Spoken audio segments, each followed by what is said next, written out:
जखमेवर कुत्र्याने चाटल्याने 9 वर्षीय बालकाचा रेबीजने मृत्यू.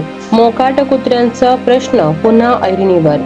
गोंगडे वस्ती परिसरातील 9 वर्षीय समर्थ योगीनाथ स्वामी याचा रेबीजच्या संसर्गामुळे दुर्दैवी मृत्यू झाल्याची घटना समोर आली आहे. या घटनेमुळे शहरातील मोकाट कुत्र्यांच्या प्रश्नाकडे पुन्हा एकदा लक्ष वेधले गेले आहे. माहितीनुसार 2 महिन्यापूर्वी सायकल चालवताना समर्थ पडून त्याचा पायाला जखम झाली होती. त्याच वेळी एका कुत्र्याने ती जखम चाटल्याचे सांगितले जाते. आर्थिक परिस्थिती हालाकीची असल्याने वेळेवर योग्य वैद्यकीय उपचार होऊ शकले नाहीत. त्यानंतर ताप, उलट्या आणि जुलाबाचा त्रास वाढल्याने त्याला रुग्णालयात दाखल करण्यात आले.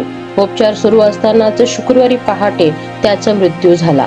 या हृदयद्रावक घटनेमुळे परिसरात शोककळा पसरली असून मोकाट कुत्र्यावर नियंत्रण आणि जनजागृतीची मागणी नागरिकांकडून होत आहे.